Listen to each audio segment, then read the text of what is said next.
Hello everyone, welcome to my YouTube channel. आप सभी के चैनल में फिर से स्वागत है। तो ये वीडियो जो है हमारी knowledge and curriculum paper 1 BEd second year की रिवीजन वीडियो है। रिवीजन हम करेंगे इसमें। अभी तक जितने भी मैंने क्वेश्चंस करवाए हैं स्टार्टिंग से लास्ट तक हम इस वीडियो में करेंगे। एक और वीडियो मैं डालूंगी, पार्ट में करवाऊंगी मैं रिवीजन को। इससे पहले जब मैंने वीडियो जो बनाई थी उसमें मैंने आंसर मेंशन नहीं किए थे स्टार्टिंग वाली वीडियो में, तो काफ़ी लोग कह रहे थे कि मैम आंसर मेंशन कीजिए। तो ये रिवीजन जो वीडियो है इसमें मैंने 1 से लेकर सारी जितने भी वीडियो सब में आंसर भी मेंशन किए हैं, तो आप लोगों को पढ़ने में आसानी होगी। तो स्टार्ट करते हैं वीडियो को। क्वेश्चन नंबर 1 कहता है, देखते हैं कितने बच्चों को कितना याद है, ये भी आप लोग चेक कर लीजिएगा।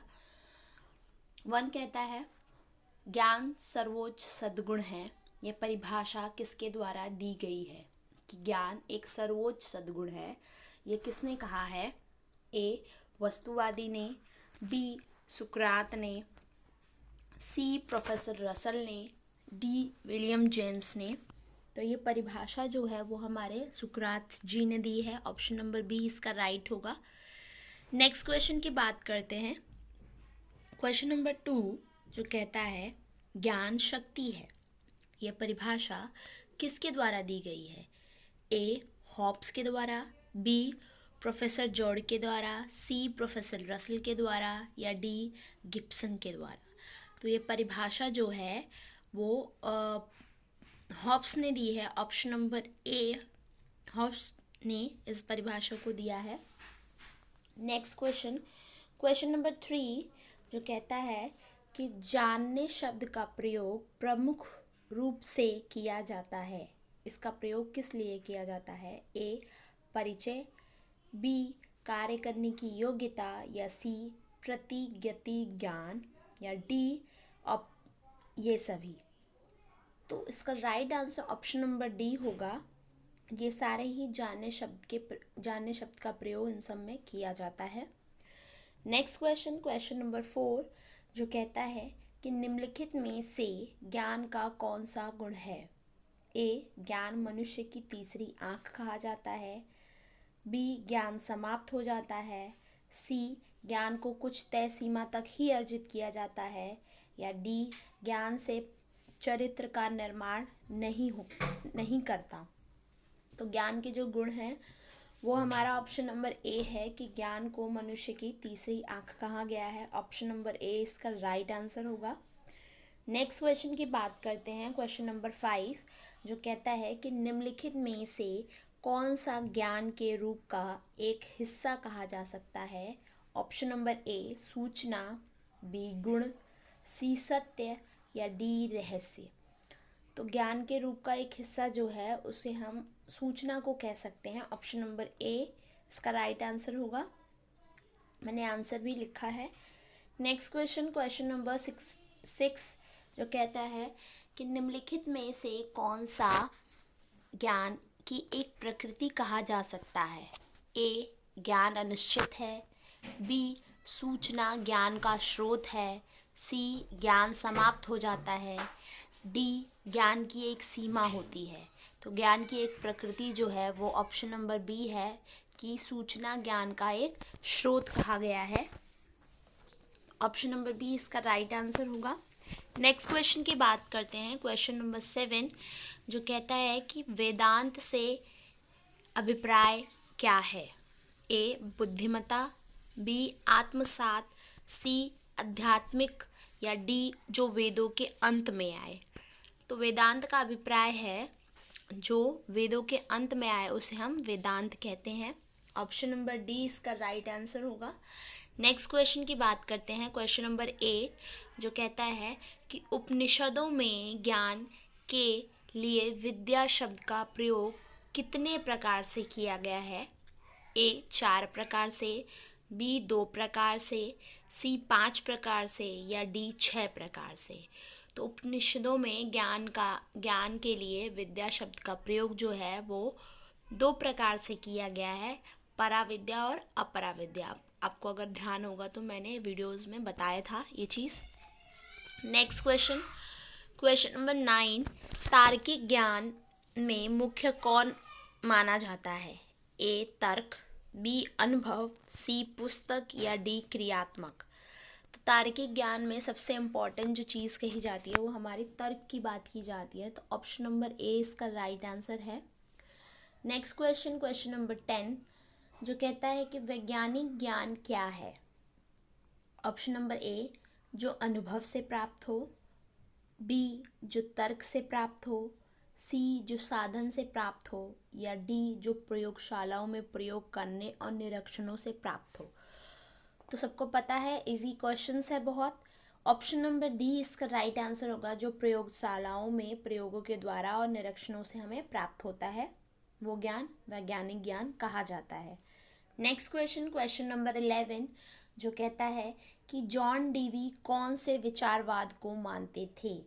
ए प्रकृतिवाद को, बी प्रयोजनवाद को, सी आदर्शवाद को, डी यथार्थवाद को। तो जॉन डीवी जी जो थे वो प्रयोजनवाद को मानते थे, ऑप्शन नंबर बी।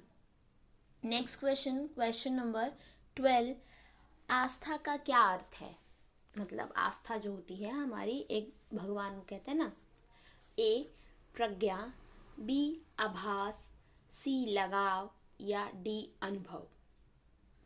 आस्था का अर्थ जो है वो है लगाव, ठीक है, ऑप्शन नंबर सी।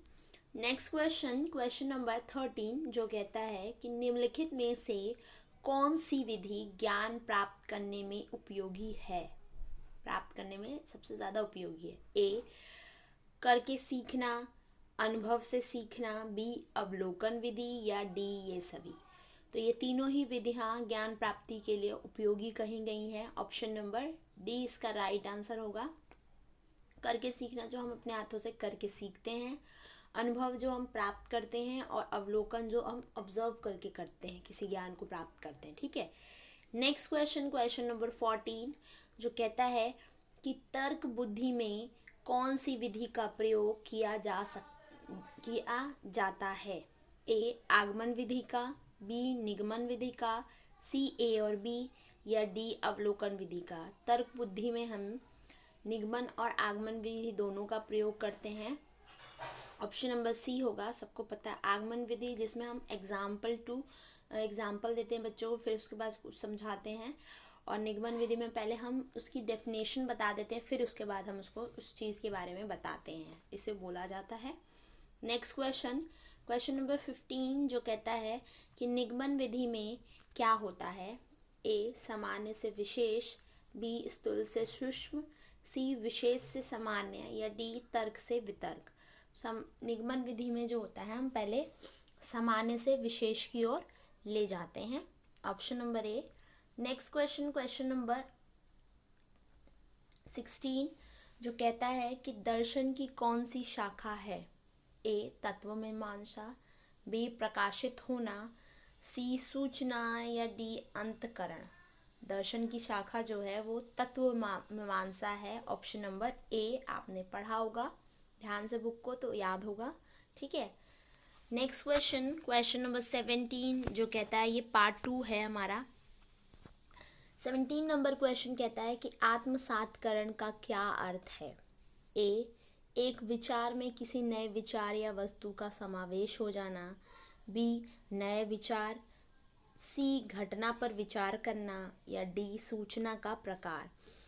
तो इसका right answer option number A होगा, एक विचार में किसी नए विचार या वस्तु का समावेश हो जाना आत्मसात्करण कहलाता है, जुड़ जाना, ठीक है।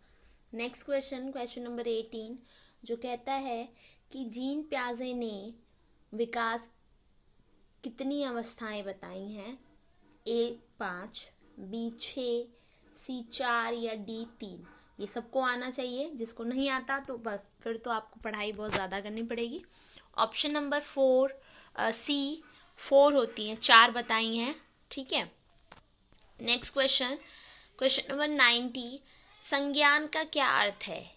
ए तार्किक प्रक्रिया, बी सामाजिक प्रक्रिया या सी मानसिक प्रक्रिया या डी समाधान प्रक्रिया। तो संज्ञान को हम एक मानसिक प्रक्रिया मानते हैं, तो ऑप्शन नंबर सी इसका राइट आंसर होगा, ठीक है, किसी वस्तु या उसके बारे में हमारे जो ज्ञान हो उसको संज्ञान कहते हैं। नेक्स्ट क्वेश्चन, क्वेश्चन नंबर 20, जो कहता है कि जीन प्याजे ने कितने डोमेन की बात की है? ए 2, बी 4, सी 5 या डी 3? 3 डोमेन की बात की गई है जीन प्याजे के द्वारा, option number D. Next question, question number 21, जो कहता है कि निम्नलिखित में से कौन सा एक डोमेन है? ठीक है, ऑप्शन नंबर ए बोलता है भावबोध, बी समाधान, सी क्रियावृत्ति या डी ए और सी? तो इसका ऑप्शन नंबर डी राइट होगा। ए और सी को हम एक डोमेन कह सकते हैं, डोमेन माना गया है। नेक्स्ट क्वेश्चन, क्वेश्चन नंबर 22, विश्लेषण का क्या अर्थ है?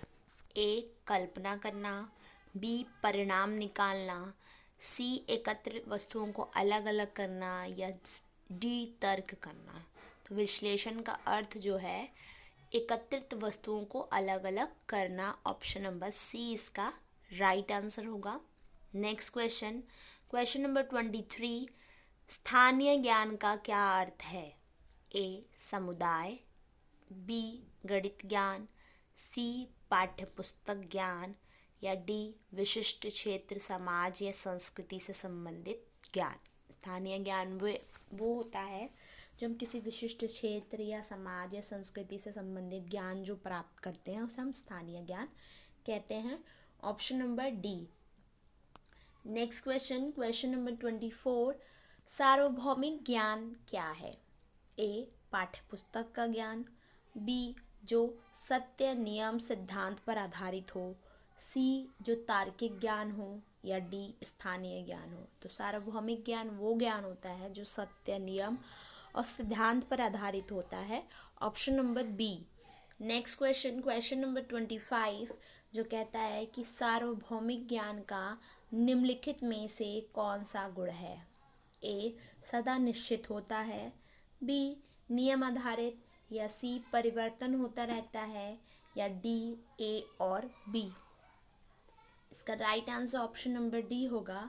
ये सदा निश्चित होता है और नियम आधारित होता है, ठीक है। नेक्स्ट क्वेश्चन, क्वेश्चन नंबर 26, जो कहता है कि मूर्त ज्ञान बच्चे को अर्जित करते हैं, को होगा यहाँ पे ऑप्शन नंबर ए तर्क से, बी प्रयोग से, विश्लेषण से या डी स्थूल वस्तुओं को देखकर? तो मूर्त ज्ञान जो है वो बच्चे जो है स्थूल वस्तुओं को देखकर प्राप्त करते हैं, option number D. Next question, question number 27, जो कहता है कि अधिगम के कितने स्तर होते हैं? ए 3 स्तर, बी 4 स्तर, सी 2 स्तर या डी 1? तो अधिगम के हमारे 3 स्तर बताए गए हैं, option number A. Next question, question number 28, पाठ्य वस्तु संबंधित ज्ञान का क्या अर्थ है? ए पाठ्य वस्तु समझना, बी विश्लेषण संश्लेषण, सी अवलोकन आलोचना करना या डी ये सभी? तो इसका right answer option number D होगा। पाठ्य वस्तु संबंधित ज्ञान पाठ्य वस्तु को समझना, विश्लेषण करना, संश्लेषण और अवलोकन और आलोचना सारे ही माने जाते हैं। नेक्स्ट क्वेश्चन, क्वेश्चन 29, जो कहता है कि पाठ्य वस्तु पर दोबारा जाने का क्या अर्थ है? ए पाठ्य वस्तु को जानना, बी पाठ्य वस्तु को छोड़ना, सी पाठ्य वस्तु को समझना या पाठ्य वस्तु को दोबारा पढ़ना? तो पाठ्य वस्तु पर दोबारा जाने का अर्थ है पाठ्य वस्तु को दोबारा पढ़ना, ऑप्शन नंबर डी इसका राइट आंसर होगा। नेक्स्ट क्वेश्चन, क्वेश्चन नंबर 30, जो कहता है कि अनुक्रियाओं को बांटने का क्या उद्देश्य है? ए समझ विकसित करना, बी पठन रोकना, सी आत्मविश्वास बढ़ाना या डी ए और सी? अनुक्रियाओं का बांटने का उद्देश्य ये है कि समझ को विकसित करना और आत्मविश्वास को बढ़ाना, option number D. Next question, question number 31, जो कहता है कि आत्मविश्वास का क्या उद्देश्य है? ए पढ़ने में रुचि, बी पढ़ने में चित्रों का प्रयोग, सी लक्ष्यों को विश्वास से पूरा करना, या डी इनमें से कोई नहीं। इसका right answer option number C होगा, लक्ष्यों को विश्वास के साथ पूरा करना। नेक्स्ट क्वेश्चन 32 नंबर क्वेश्चन जो कहता है कि एक अध्यापक को अनुक्रिया बनाते समय किन बातों का ध्यान रखना चाहिए। ए, अनुक्रिया को छोटे छोटे समूह में बांट देना चाहिए। बी, अनुक्रिया को पढ़ने से मना करना चाहिए। सी, बच्चों को सहायता नहीं देनी चाहिए। या डी, रटने के लिए कहना चाहिए। तो इसमें सबसे पॉजिटिव जो आंसर है ऑप्शन नंबर ए है, अनुक्रियाओं को छोटे छोटे समूह में बांटकर करवाना चाहिए। ऑप्शन नंबर ए इसका राइट होगा। नेक्स्ट क्वेश्चन की बात करते हैं, क्वेश्चन नंबर 33 जो कहता है सैद्धांतिक पाठ्यक्रम किसके लिए लाभकारी होता है। ए, आत्मनिर्भर ना बनना। बी, सामाजिक गुणों का विरोध करना। सी, वर्तमान तथा भाषी जीवन के लिए तैयार करना। या डी, नैतिक मूल्यों को नकारना। तो किसे लाभकारी है, तो ऑप्शन नंबर सी इसका राइट होगा, वर्तमान तथा भावी जीवन के लिए, भावी जीवन के लिए तैयार करना। नेक्स्ट क्वेश्चन नंबर 34, औपचारिक ज्ञान क्या है। ए, अनिश्चित ज्ञान है। बी, मुफ्त ज्ञान है। सी, विद्यालय प्राप्त ज्ञान है। या डी, परिवार से प्राप्त ज्ञान है। तो औपचारिक ज्ञान जो है वो विद्यालय प्राप्त ज्ञान है, ऑप्शन नंबर सी, जो कि हम विद्यालय से प्राप्त करते हैं। नेक्स्ट क्वेश्चन नंबर 35 जो कहता है सीखने की प्रक्रिया के नए अनुभव का मस्तिष्क में पुराने अनुभव द्वारा समायोजन है, यह कथन किसने कहा है। ए, रॉसल ने। बी, एलवुड ने। सी, मैकइवन ने। या डी, जॉन डेवी ने। तो इसका right answer option number D होगा, जॉन डेवी ने इस बात को कहा है। नेक्स्ट क्वेश्चन नंबर 36 जो कहता है कि संस्कृति को कितने अर्थों में स्पष्ट किया जा सकता है। ऑप्शन नंबर ए 2, बी 3, सी 4 या डी 5। संस्कृति को 3 अर्थों में स्पष्ट किया जा सकता है, option number B. Next question number 37, सर्वोत्तम विचार एवं ज्ञान संस्कृति है, यह किसने कहा। ए, जॉन डेवी ने। बी, मैथ्यूज ने, ऑल्ड ने। या जी, जोसेफ रोसक ने। या डी, हावेल ने। तो इसका right answer option number B होगा, मैथ्यू ऑर्डल ने बोला है इस बात को। नेक्स्ट क्वेश्चन नंबर 38 जो कहता है संस्कृति किस प्रकार को प्रभावित करती है। संस्कृति किस को प्रभावित करती है, किस प्रकार से प्रभावित करती है, कहाँ पे हमें प्रभावित करती है वो बताना है। पाठ्यक्रम को, बी अनुशासन को, सी शिक्षण विधि को, या डी ये सभी। तो संस्कृति जो है वो हमारा इन सभी को प्रभावित करती है, ऑप्शन नंबर डी इसका राइट होगा। नेक्स्ट क्वेश्चन की बात करते हैं, क्वेश्चन नंबर 39, समाजीकरण क्या है। ए, नियमों को ना जानना। बी, अध्ययन करना। सी, समाज के मूल्यों में समायोजन। या डी, इनमें से कोई नहीं। इसका right answer option number C होगा, समाज के मूल्यों में समायोजन करना समाजीकरण कहा जाता है। नेक्स्ट क्वेश्चन नंबर 40 जो कहता है कि इंद्रिय जनित अवस्था किस वर्ष को तक होती है। ए, 0 से 2 वर्ष। बी, 2 से 4 वर्ष। सी, 7 से 11 वर्ष। या डी, 11 से आगे की ओर। तो ये जो है 0 से 2 वर्ष होती है, सेंसरी मोटर जिसको बोलते हैं। ऑप्शन नंबर ए राइट होगा इसका। नेक्स्ट क्वेश्चन की बात करते हैं, क्वेश्चन नंबर 41 जो कहता है, ये पार्ट 3 हमारा है, जो कहता है कि सूचना शब्द किन 2 शब्दों से मिलकर बना है या मेल से बना है। ए, आंकड़ों और सूचना। बी, आंकड़ों और ज्ञान। सी, ज्ञान और निर्णय। या डी, आंकड़ों का समावेशन। तो ये शब्द जो है वो आंकड़ों और सूचना से मिलकर बना है, option number A. Next question number 41 जो कहता है कि आंकड़ों में किन सूचनाओं का समावेश होता है? ए निर्णय, बी सूचनाएं, सी नाम समय तिथि, या डी इनमें से कोई नहीं। तो आंकड़ों में नाम समय तिथि का समावेशन होता है, option number C. Next 43 number question, सूचना के कितने स्तर होते हैं? ए 4, बी 3, सी 5, या डी 2। सूचना के जो स्तर बताए गए हैं वो है हमारे 5 स्तर बताए गए हैं, option number C. Next question, question number 44, सूचना के आंकड़ों का प्रयोग किसके लिए किया जाता है? ए निर्णय में, बी विचार में, सी रिकॉर्ड के लिए, या डी ए और सी। तो इसका right answer option number D होगा, ए और सी, निर्णय लेने के लिए और रिकॉर्ड के लिए सूचना के आंकड़ों का प्रयोग किया जाता है। नेक्स्ट क्वेश्चन, क्वेश्चन नंबर 45, जो कहता है कि सूचना एकत्रित करने में किन बातों को ध्यान रखना चाहिए?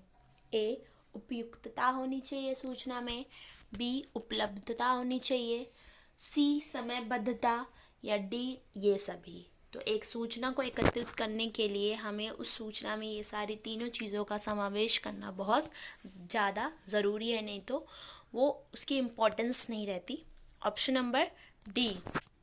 नेक्स्ट क्वेश्चन, क्वेश्चन नंबर 46, उपयुक्तता का क्या अर्थ है? ए प्रभावशाली, बी शीघ्रता, या सी सूचना सही होना, या डी इनमें से कोई नहीं। तो इसका right answer option number C होगा, सूचना सही होना उपयुक्तता का अर्थ है। ये नहीं कि कोई भी सूचना दे दी गलत और हो, ठीक है। तो सूचना जो होनी है वो रियलिटी होनी चाहिए, सच्चाई होनी चाहिए उसमें। नेक्स्ट क्वेश्चन, क्वेश्चन नंबर 47, जो कहता है कि प्रस्तुतिकरण का क्या अर्थ है? ए सार, बी निर्णय, सी सत्य, या डी अर्थपूर्ण ढंग से सूचना की प्रस्तुति। ऑप्शन नंबर डी इसका आंसर होगा, अर्थपूर्ण ढंग से सूचना को प्रस्तुत करना प्रस्तुतिकरण कहलाता है। नेक्स्ट क्वेश्चन, क्वेश्चन नंबर 48, जो कहता है संपूर्णता का क्या अर्थ है? ए संपूर्ण सूचना, बी सूचना सूक्ष्म सूचना, सी विषय संबंधित सूचना, या डी कर्मचारियों में संपूर्णता। तो संपूर्णता का अर्थ है संपूर्ण सूचना, ऑप्शन नंबर ए। संपूर्ण मतलब कंप्लीट होनी चाहिए, जो इन्फॉर्मेशन है आधी अधूरी नहीं होनी चाहिए। नेक्स्ट क्वेश्चन, क्वेश्चन नंबर 49, जो कहता है कि अंतर्राष्ट्रीय सूचना क्या है? ए व्यापार सूचना है, बी कर्मचारियों से संबंधित सूचना है, सी अंतर्राष्ट्रीय स्तर सूचना है, या डी इनमें से कोई नहीं। इसका right answer option number C होगा, यह एक अंतर्राष्ट्रीय सूचना है, ठीक है। जो अंतर्राष्ट्रीय स्तर की जो सूचना होती हैं उन्हें हम अंतर्राष्ट्रीय सूचना कहते हैं। नेक्स्ट क्वेश्चन, क्वेश्चन नंबर 50, जो कहता है कि दर्शन से आपका क्या अभिप्राय है? ऑप्शन नंबर ए कहता है दर्शन ज्ञान है, बी ज्ञान के प्रति प्रेम, सी परमात्मा, या डी लक्ष्य। दर्शन का अभिप्राय जो है ऑप्शन नंबर बी ज्ञान के प्रति प्रेम है, ठीक है। नेक्स्ट क्वेश्चन, क्वेश्चन नंबर 51, जो कहता है दर्शन का मुख्य उद्देश्य क्या है?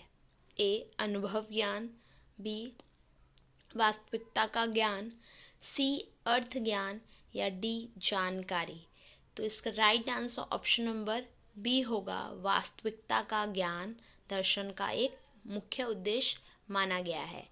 नेक्स्ट क्वेश्चन, क्वेश्चन नंबर 52, जो कहता है कि दर्शन की कितनी शाखाएं हैं? ए 3, बी 4, सी 5, या डी 6। दर्शन की जो शाखाएं बताई गई हैं वो हमारी 3 बताई गई हैं, ऑप्शन नंबर ए।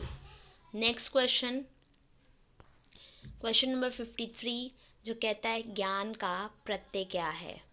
ए निर्णय, बी जानना, सी विषय, या डी इनमें से कोई नहीं। कोई होगा बीच में, को लिखा मैंने। तो इस right answer option number B होगा, जानना ज्ञान का प्रत्यय है, किसी ज्ञान का प्रत्यय, ठीक है। नेक्स्ट क्वेश्चन, क्वेश्चन नंबर 54, जो कहता है कि ज्ञान शब्द किस धातु से बना है। ऑप्शन नंबर ए ज्ञा धातु से, बी भाष धातु से, सी ए और बी, या डी ये सभी गलत है। ऑप्शन नंबर ए इसका राइट आंसर होगा, ज्ञा धातु से बना है। नेक्स्ट क्वेश्चन, क्वेश्चन नंबर 55, जो कहता है शब्दकोश में ज्ञान के कौन कौन से अर्थ हैं।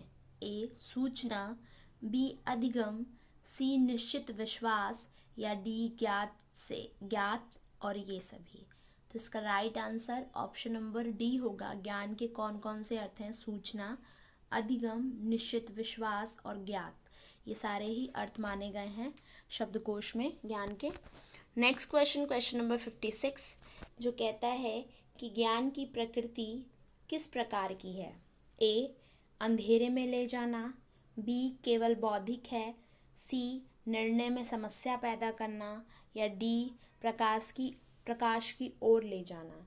तो ज्ञान की प्रकृति एक प्रकाश की ओर ले जाने के जैसी है। ऑप्शन नंबर डी इसका राइट होगा। नेक्स्ट क्वेश्चन की बात करते हैं। क्वेश्चन नंबर, ये हमारा पार्ट 4 है, जिसमें 57 नंबर क्वेश्चन, ज्ञान की कौन सी अनिवार्य शर्त है। ए विश्वास का सत्य होना, बी झूठ का सत्य होना, सी अनुभव का सत्य होना, या डी इनमें से कोई नहीं। तो ज्ञान की कौन सी अनिवार्य शर्त है, वो है विश्वास का सत्य होना, option number A. Next question, question number 58, जो कहता है कि निम्नलिखित में से कौन सा सत्य का सिद्धांत है। ए स्वयं सिद्धि सिद्धांत, बी व्यवहारवादी सिद्धांत, या सी ए और बी, या डी स्वयं सिद्धि सिद्धांत और मानसिक सिद्धांत। तो सत्य का सिद्धांत जो बोला गया है वो ए और बी दोनों को बोला गया है, स्वयं सिद्धि सिद्धांत और व्यवहारवादी सिद्धांत हैं। तो ऑप्शन नंबर इसका सी राइट होगा। नेक्स्ट क्वेश्चन की बात करते हैं। क्वेश्चन नंबर 59, जो कहता है कि स्वयं सिद्धि सिद्धांत का क्या अर्थ है। ए ज्ञान जितना सरल और सीधा होना चाहिए, बी वास्तविक होना चाहिए, सी गुप्त होना चाहिए, या डी इनमें से कोई नहीं। तो इसका right answer option number A होगा। स्वयं सिद्धि सिद्धांत का अर्थ है जितना ज्ञान सरल और सीधा हो उसे हम स्वयं सिद्धि सिद्धांत कहते हैं। नेक्स्ट क्वेश्चन, क्वेश्चन नंबर 60, जिसमें बोला गया है कि अनुकूलवादी सिद्धांत क्या है। ए जो अनुभव पर हो, बी जो तर्क पर हो, सी जो परीक्षण पर हो, या डी जो वास्तविक वस्तुओं के अनुकूल हो। ठीक है, तो अनुकूलतावादी सिद्धांत उसे कहते हैं जो वास्तविक वस्तुओं के अनुकूल हो, option number D. Next question, question number 61, जो कहता है तर्क बुद्धि किस में मदद करती है। जो तो हमारी तर्क बुद्धि होती है वो किस में मदद करती है। ए निर्माण में, बी अनुमान लगाने में, सी रुचि में, या डी सामंजस्य में। तो तर्क बुद्धि जो है वो हमारे निर्माण में हमारी हेल्प करती है या मदद करती है किसी कार्य को करने के लिए। नेक्स्ट क्वेश्चन, क्वेश्चन नंबर 62, जो कहता है तर्क किस प्रकार की प्रक्रिया है। ए मानसिक तथा बौद्धिक, बी सामंजस्य वाली, सी खोज वाली, या डी इनमें से कोई नहीं। तो तर्क जो है वो हमारी एक मानसिक और बौद्धिक प्रक्रिया मानी गई है, option number A. Next question, question number 63, जो कहता है कि तर्क के आधार पर कौन सी विधियों का प्रयोग किया जाता है। ए प्रश्नोत्तर विधि का, बी खोज विधि का, सी आगमन विधि और निगमन विधि का, या डी ये सभी।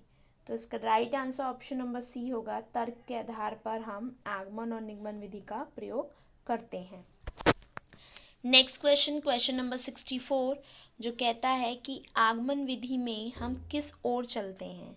ए नियम से उदाहरण, सूक्ष्म से स्थूल, सी तर्क से वितर्क, या डी विशेष से सामान्य।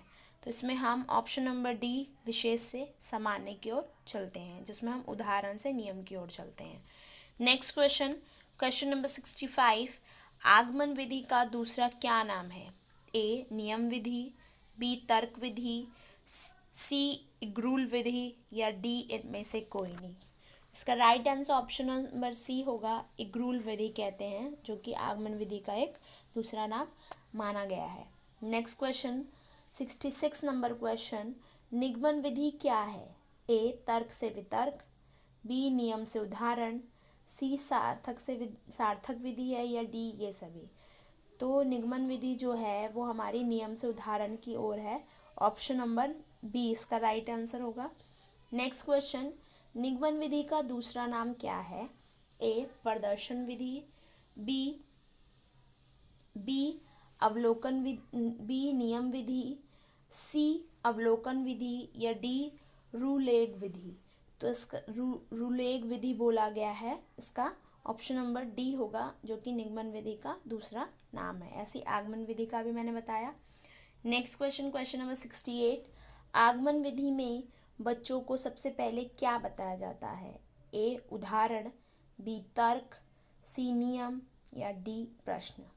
आगमन विधि में मैंने जैसे बताया अभी स्टार्टिंग में ही कि आगमन विधि में पहले हम बच्चों को उदाहरण देते हैं, फिर उसके नियमों को बताते हैं। जैसे अगर हमें बच्चों को नाउन पढ़ाना है या संज्ञा पढ़ाना है तो हम पहले उसके एग्जाम्पल देते हैं। क्लास में बैठा तो बच्चे पूछेंगे ये क्या है, वो ये चीज़ क्या है, ये सारी चीज़ें पूछ के फिर उसके बाद हम उसको समझा कर डेफिनेशन बताते हैं।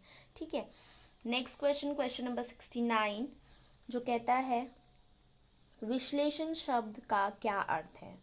ए निष्कर्ष, बी उदाहरण, सी सत्य, या डी वस्तुओं को अलग अलग करना। तो विश्लेषण शब्द का जो अर्थ है वो है वस्तुओं को अलग अलग करना। ये क्वेश्चन रिपीट हुआ है, अभी मैंने पूछा था स्टार्टिंग में ही। Option number D. Next question, question number 70, जो कहता है कि ज्ञान मीमांसा किस विधि का समर्थन करता है? ए यथार्थवाद का, बी आदर्शवाद का, सी प्रकृतिवाद का, या डी सवृत्तिवाद का। तो ज्ञान मीमांसा जो है वो हमारा आदर्शवाद का समर्थन करता है। Option number B. Next question, question number 71, यथार्थवाद किस सिद्धांत का विरोधी है? ए समर्थन वो किसका करता है? आदर्श यथार्थवाद विरोधी बोल रहा है। ऑप्शन नंबर ए प्रकृतिवाद का, बी सवृत्तिवाद का, सी आदर्शवाद का, या डी इनमें से कोई नहीं। तो इसका right answer option number C होगा, आदर्शवाद का विरोधी है यथार्थवाद। ठीक है।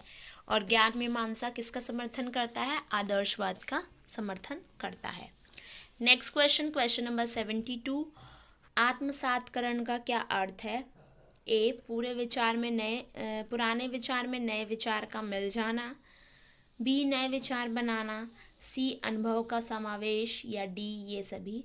तो इसका right answer option number A होगा, पुराने विचार का नए विचार में मिल जाना। ये भी रिपीट अभी हुआ था। Option number A. कई जगह ये क्वेश्चंस आए हैं इसलिए मैंने इसको डाला है।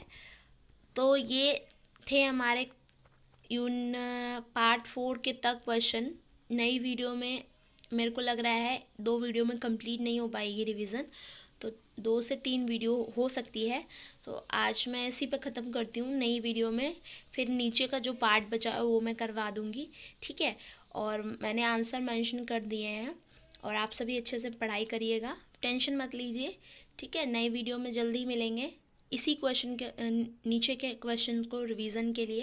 ये वीडियो काफ़ी लंबी हो गई है, फिर देखने में फिर आसानी नहीं होगी, फिर बोरिंग सा हो जाएगा ना, तो इसलिए थोड़ा सा तो यहीं पे ख़त्म करते हैं। नई वीडियो में फिर से मिलेंगे रिवीजन करने के लिए। Okay, thank you.